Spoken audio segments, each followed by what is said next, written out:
जय भीम नमो बुद्धाय. Lord Buddha T व्हीमध्ये आपल्या सर्वांचं स्वागत आहे. आज आपण भीमा कोरेगाव या ठिकाणी विजयस्तंभ जो आहे तर या विजयस्तंभावरती आलेलो आहोत आणि या विजयस्तंभावरती आपण तसं पाहतात की सर्व जी आहे ही तयारी चाललेली आहे आहोत आणि या तयारीच्या निमित्ताने आपण आज जे भीमा कोरेगाव विजय रणस्तंभ जी समिती आहे या समितीचे अध्यक्ष सर्जीरावजी वाघमारे यांच्यासोबत आहोत. आज एक त्यांचा एक्सक्लुझिव्ह मुलाखत घेणार आहोत आणि नेमका हा जो शौर्य दिन आहे हा शौर्य दिन कशासाठी होत असतो, काय नेमका इतिहास आहे, असे अनेक प्रश्न आणि या प्रश्नांची उत्तरं आज मिळणार आहेत.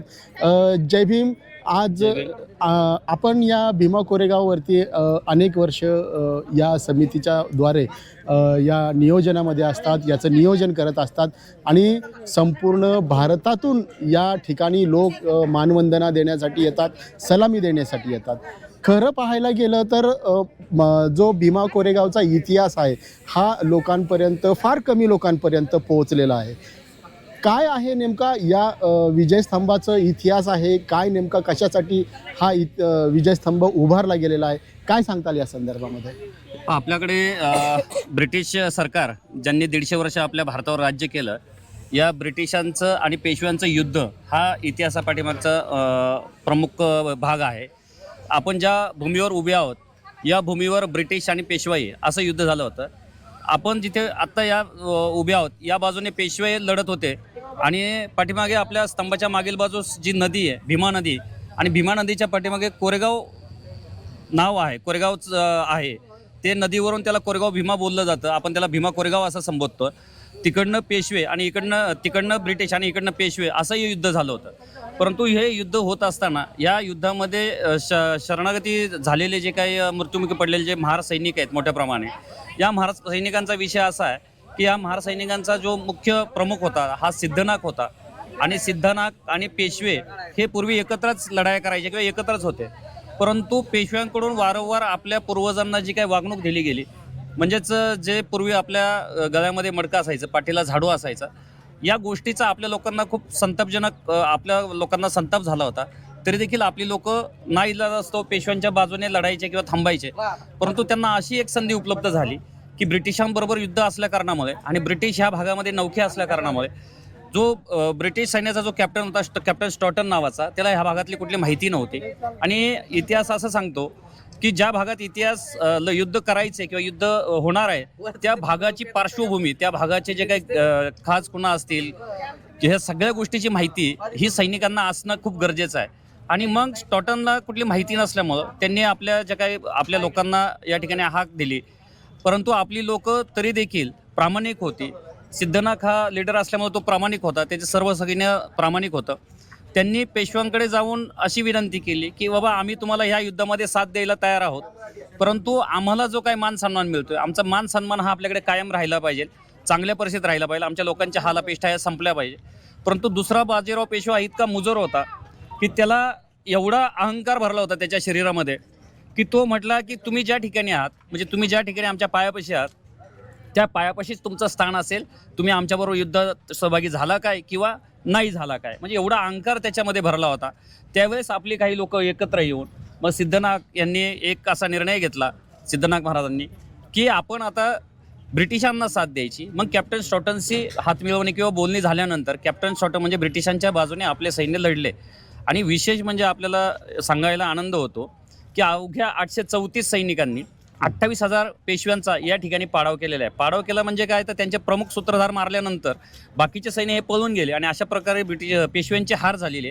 इथे हा 1818ला घडलेलं जे काही युद्ध आहे त्याच्यामध्ये ब्रिटिशांनी विजय प्राप्त केला. आणि हा विजय प्राप्त झाल्यानंतर ह्या युद्धामध्ये जे मृत्युमुखी सैन्य पडले होते त्याच्यामध्ये एक पेरियार होते, मुस्लिम होते, ख्रिश्चन होते, शीख होते, परंतु जास्त संख्येने आपण आत्ताचे बौद्ध आणि पूर्वीचे जे महार आपण ज्यांना संबोधतो हे महार जास्त संख्येने होते.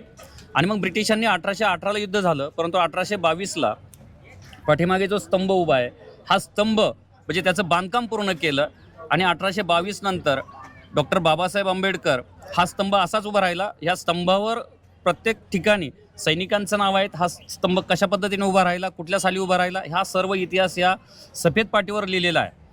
डॉक्टर बाबासाहेब आंबेडकर ज्यावेळेस विदेशात शिकायला होते, त्या विदेशात त्यांनी इंग्लंडला ह्या इतिहासाच्या पुस्तकामध्ये हा इतिहास वाचला. मग बाबासाहेबांना समजलं की अरे असाही एक स्तंभ आहे की जिथं आपले पूर्वज खूप शूरवीर होते आणि त्यांच्या शूरतेचं प्रतीक या ठिकाणी ब्रिटिशांनी करून गेलेले. ब्रिटिश काय कोणाचाही हे करायला, स्तंभ उभं करायला काय ब्रिटिश नाही. ब्रिटिश खूप हुशार लोक होते, परंतु अवघ्या 834 जणांनी 28,000चा पाडाव करणे हा एक वेगळा अनोखा इतिहास आहे. ना भूतो ना भविष्यात असा इतिहास घडवला होता आपल्या लोकांनी. 1822ला या स्तंभाचं काम पूर्ण झालं आणि त्याच्यानंतर बाबासाहेबांनी ज्यावेळेस विदेशात वाचलं, बाबासाहेब शोधत आले. बाबासाहेबांनी आपले काही इथले स्थानिक लोक हाताशी धरले. हा शोधत आले. आपण विचार करायला पाहिजे, 1927ला बाबासाहेब या ठिकाणी आलेले आहेत. आत्ताची परिस्थिती पाहता आणि 1927ची परिस्थिती पाहता या ठिकाणी जंगल सदृश परिस्थिती होती, म्हणजे ते झाडं झुडपं होती. हा स्तंभ झाकला गेला होता, पण बाबासाहेब शोधत आले. बाबासाहेब आल्यानंतर बाबासाहेबांनी आपल्या अनुयायांसोबत या ठिकाणी एक फोटो काढलेला आहे. ते तैलचित्र बघा, ब्लॅक अँड व्हाईटमध्ये आपण सगळीकडे पाहतो, पुस्तकात पाहतो. आणि ते तैलचित्र का आता ह्या बाबासाहेबांनी या ठिकाणी व्हिजिट केली, त्याचं ती आठवण आहे, त्याचा तो एक साक्ष आहे. म्हणून ते तैलचित्र आम्ही देखील दर 1 जानेवारीला शौर्य दिनाला या ठिकाणी लावत असतो. अशा प्रकारचा इतिहास या ठिकाणी झालेला आहे. आणि मग बाबासाहेबांनी इथून घोषणा केली, इथून आपल्या अनुयायांना सांगितलं, काही ठराविक बोटावर मोजणे इतके अनुयायी होते, त्यांना सांगितलं की अरे तुमचे पूर्वज हे खूप शूरवीर होते, महान होते, त्यांनी असा इतिहास केलेला आहे. त्याच्यानंतर आपल्या सर्व लोकांना हळूहळू हे समजायला लागलं की हा जयस्तंभ हा आपल्या पूर्वजांचा आहे. इथे आपल्या पूर्वजांनी आपलं बलिदान देऊन आम्हाला एक स्वाभिमान निर्माण करून दिलेला आहे. पूर्वी जी आपल्याला वागणूक होती, ती वागणूक खऱ्या अर्थानं हे युद्ध संपल्यानंतर पेशव्यांचा पाडाव झाला, पेशवाई आपण संपवली. आपण जो पुण्यामध्ये जातो, शनिवारवाडा आपल्याला आवर्जून पुणे दर्शनमध्ये दाखवला जातो, तो शनिवारवाडा म्हणजे पेशव्यांचं प्रमुख ठिकाण. पण त्याच पेशव्यांचा पाडाव आपण इथे करून आपल्या लोकांनी त्यावेळेस पेशवाई संपवली. पेशवाई संपुष्टात आली, आपला विजय झाला. आपली लोक समाधानाने गुणागोविंदाने नांदू लागले, ब्रिटिशांच्या बरोबर वागू लागले. आणि जो ब्रिटिश हुशार असले का, मग ब्रिटिशांना कुठल्या जातीचं वगैरे काही देणं घेणं नव्हतं, त्यांना फक्त त्यांच्या कायद्याप्रमाणे राज्य करायचं होतं. म्हणून आपल्या लोकांना मान सन्मान, त्यांच्या याच्यात नोकरी मिळू लागली, शिक्षणाचे काही आधार उपलब्ध झाले, निर्माण झाले. म्हणून हा जो इतिहास आहे आपल्या सर्वांसाठी खूप प्रेरणादायी आहे, इथून ऊर्जा मिळते. म्हणून आपण 1 जानेवारीला दरवर्षी या ठिकाणी येत असतो. असाच हा इतिहास पुढे वाढणार आहे. त्याच्यानंतर हळूहळू लोक या जयस्तंभावर येऊ लागले. अगदी 2000पर्यंत मला आठवते, 2000पर्यंत लोक यायचे आणि मानवंदना देऊन जायची. 1 लाख 1.5 लाख असे दिवसाला लोक येत असत. आपण समोर गेट जर बघितलं तर हा एकच पर्याय येण्यासाठी होता आणि जाण्यासाठी पण एकच पर्याय होता. म्हणजे लाखो लोक इकडे यायची, जायची, चेंगराचेंगरी व्हायची, गोंधळ व्हायचा. मग आम्ही स्थानिक म्हणून आम्ही एक गोष्ट मनावर घेतली, अरे आपले लाखो भीमानवी या ठिकाणी येत आहेत, परंतु त्यांना नागरी सुविधा, कुठल्याही प्रकारच्या नागरी सुविधा उपलब्ध नाही आहे. मग आम्ही पिण्याच्या पाण्यापासून सुरुवात केली. पिण्याचं पाणी इथून विहिरीवर वगैरे शेंदून आम्ही आणायचो, ड्रम भरून ठेवायचो आणि त्यांना पिण्याच्या पाण्यापासून सुरुवात केली. शौचालयाची सुरुवात केली, त्यांना मंडप राहण्यासाठीची व्यवस्था केली. असं करत करत दरवर्षी आम्ही डेव्हलप करत हा जयस्तंभ देखील फुलांनी सजवायला सुद्धा आम्हीच सुरुवात केली. तत्पूर्वी ह्या जयस्तंभावर कुठल्याही प्रकारचा कुठलाही कार्यक्रम होत नव्हता. आपले नेते मंडळी यायचे, आपले विचार मांडायचे, प्रबोधन करायचे, जायचे, परंतु जशा पद्धतीने इथं नागरी सुविधा उपलब्ध झाल्या पाहिजे होत्या तशा पद्धतीने कधी झाल्या नाही. मग मी वाघोली ग्रामपंचायत असेल, कोरेगाव ग्रामपंचायत, लोणीकंद ग्रामपंचायत, पेरणे ग्रामपंचायत या ग्रामपंचायतीला विनंती करून जेवढ्या सुविधा उपलब्ध करून देता येतील तेवढ्या सुविधा उपलब्ध करून देण्याचा नेहमीच आम्ही प्रयत्न केलेला आहे. 1 जानेवारी 2018पर्यंत ज्यावेळेस या युद्धाला 200 वर्ष पूर्ण होत होते, त्या युद्धाचा एकदम मोठा विजयोत्सव आम्ही साजरा करायचा म्हणून खूप मोठी फुलांची आरास, संपूर्ण फुलांची आरास केली. आणि डॉक्टर बाबासाहेब आंबेडकर असतील, छत्रपती शिवाजी महाराज असतील, छत्रपती शाहू महाराज असतील, क्रांतीसूर्य महात्मा फुले असतील, सर्व महापुरुषांचे पुतळे या ठिकाणी ठेवले. या ठिकाणी एक आम्ही कारंजे, म्हणजे ज्याला आपण फाउंटन म्हणतो, हे फाउंटन वगैरे निर्माण केलं होतं. खूप प्रचार प्रसार केला. त्या दिवशी 1 जानेवारी 2018ला कमीत कमी अंदाजे 50 लाख येण्याची शक्यता आम्ही गृहीत धरून सर्व नियोजन केलं होतं.